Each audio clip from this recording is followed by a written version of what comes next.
Isang update na naman ang ating gagawin para sa ating unang itinanim na petchay. So yan na nga. Na-harvestan natin yan ng 5th harvest kahapon.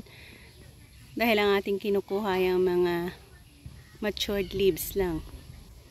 Yan. Nakita nyo naman na napakaganda pa rin. Ang ating binhi na ginamit ay ayan. So ito bali yung kanyang seeds na atin ang nakuhanan una.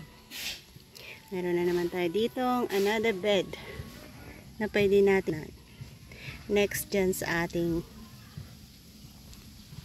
yan.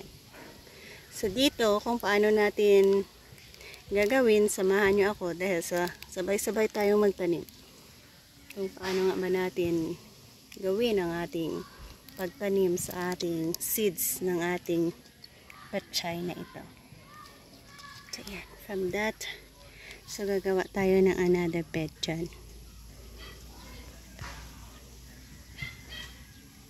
So half ng ating nasa supot na yan inilagay ko sa aking ngayon, alima, and then ang gagawin ko dyan ay ganyan lang.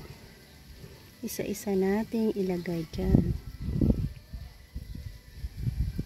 Hindi nyo makikita, no? Ganyan lang natin yung ilagay.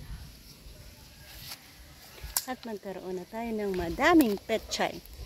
Ang una kasi nating ginawa doon is nagpunla tayo at inisa-isa natin nilagay sa pot. Ito yung pang second natin.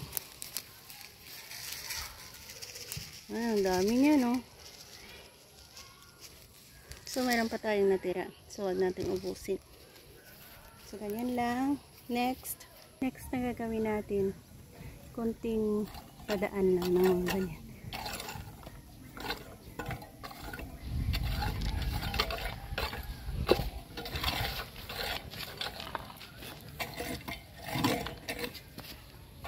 Ayan. So, ganyan. Next ay ang pagdilig. So, steps by steps natin ipinapakita sa inyo na.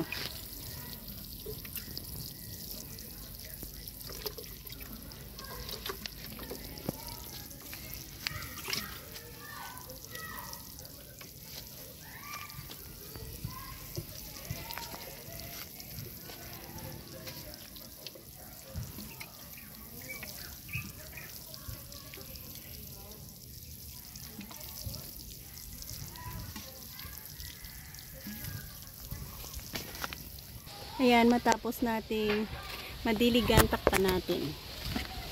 Takpan natin para hindi madaling magtuyo. Ayan, bukas, buksan ulit natin.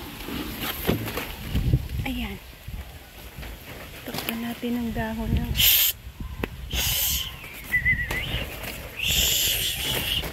ayan, at natakpan na natin lahat. So, aabang na tayo dito sa malusog na pagtubo. Ito lang muna, i-update ko naman kayo once na makapagpatubo na tayo. Bye-bye and God bless.